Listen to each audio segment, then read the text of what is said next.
So what's going on, guys? It's Mangosh here again, and today we're gonna be talking about IKEBUKURO Westgate Park. Now, I've seen that this anime isn't very popular, which is probably because it's not very much like every other anime. When you watch it, it feels mostly like a novel, which is probably because it is a novel, which kind of gives this anime both some upsides but also some downsides. Now, the biggest upside, of course, is the initial mood and how the characters are set up and how the plot is set up, even though that was probably in like the last couple of seconds. But I really liked how it immediately started as a conflict, and you can see the two gangs that are going at each other's throats, which is a nice way to set up, you know, the world building, let's say. And I also like the scene when they went to the restaurant and the way they tried to present the characters as like their personalities and stuff is actually through the foods that they ordered, which I thought was really a tasteful addition. Get it? Tasteful food. And there's some novel tropes that you don't see in anime actually too often, like how they try to set up the city, which I thought was sort of a miss actually. How Ikebukuro is supposed to be this happy city where, you know, they're actually just showing you like the bad side of the city, the gangs and stuff, but I really didn't believe it. It's not believable. They just imply that it's a happy city, but you never see it.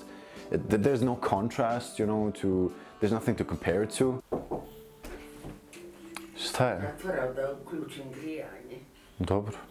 But on the downside, which is why this anime isn't that popular, is probably because it doesn't feel like an anime at all. And to be honest, I think that this would work better as like a real life series rather than an anime. Just because like when you see the characters and the way they're designed, they're very basic.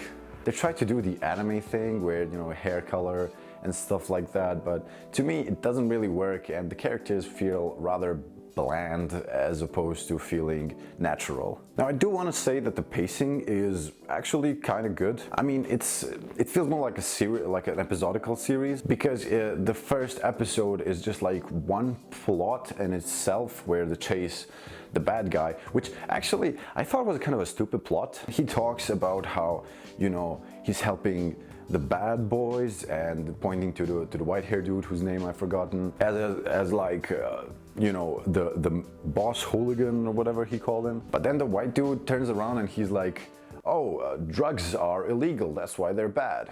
You're the leader of a gang. That's kind of very illegal too. And they're like setting up this thing where like, oh no, like they're inventing this new drug, it's gonna be so bad and people are dying because of it. And then, you know, they set it up, they hype it up, and then they get to the fucking door and he fucking opens it.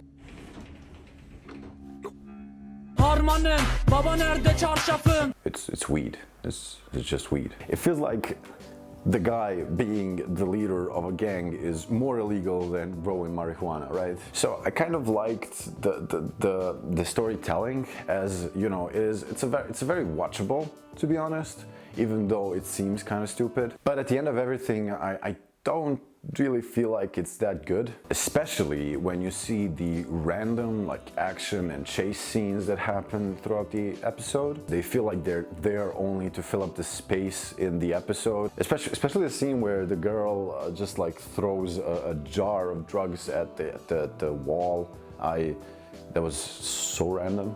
Like I'm still gonna watch it because the storytelling is nice and the pacing is nice and it's very watchable, but I feel like this is gonna be like a mild like 6 out of 10 or something like that.